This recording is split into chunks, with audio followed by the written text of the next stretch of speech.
дуруд бинандагони азиз, бахши филмофарон аст манзури шумо. ин навбат мо ба шумо дар бораи яке аз ширкатҳои синамогароӣ ки таърихи тӯлонӣ ва ҳамзамон нотамом дорад, ширкате ки асосгузоронаш нобиға буданд, ширкати чаҳор ҳунармандони маъруфи синамои асри бистум Чарлз Чаплин, Мери Пикфорд, Дуглас Фербенкс ва Дэвид Уорд Гриффит United Artists маълумот хоҳем дод.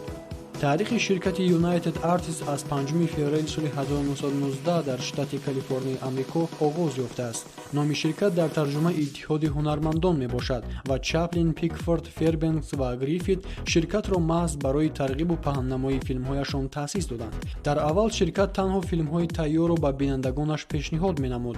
баъдтар пас аз солҳои 40 ҳуқуқи сабт ва паҳн намудани филмҳои хоси худро пайдо намуд, аммо аллакай дар он солҳо асосгузоронаш ширкатро тарк карда буданд. бояд гуфт ки ширкати United Artists борҳо сарпарастон ва роҳбаронашро иваз намудааст. маслан дар таърихи ширкат як замон коргардонҳо Волт Дисней, Орсон Уэллс, продюсерон Дэвид Сезник, Самюэл Голдвин, Александр Корда ва Волтер Вангер ҳамчун сарпараст ва роҳбар кор карданд.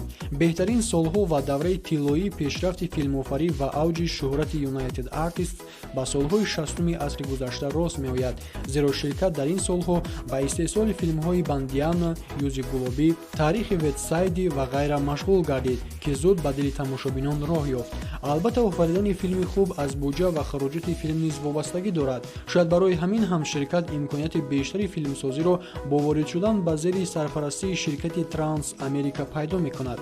соли 1980 ширкат ба Metro Goldwyn Mayer фурӯхта шуд ва ҳамин тавр то ба охири фаъолият ҳамчун як қисмати ширкати Metro Goldwyn Mayer боқӣ монд. United Artists дар муттаҳидӣ бо ширкати овозадори аср Metro Goldwyn Mayer боз чандин филмҳои дигари масакавию фоҷиавӣ ва драмавиро истеҳсол намуд, ки ҳоло низ ҳамчун беҳтарин филмҳои ширкати барҳамхӯрдаи дар ёду хотири мухлисон зинда мақоми хоси худро аз даст надодааст. аз ҷумла силсилафилми Рокки, филмҳои Чашми тиллоӣ, Пагоҳ ҳеҷ вақт намемирад ва ғайра ба ширкатҳо чандин ҷоизаҳо, даромади зиёд ва шӯҳрати беандоза овард.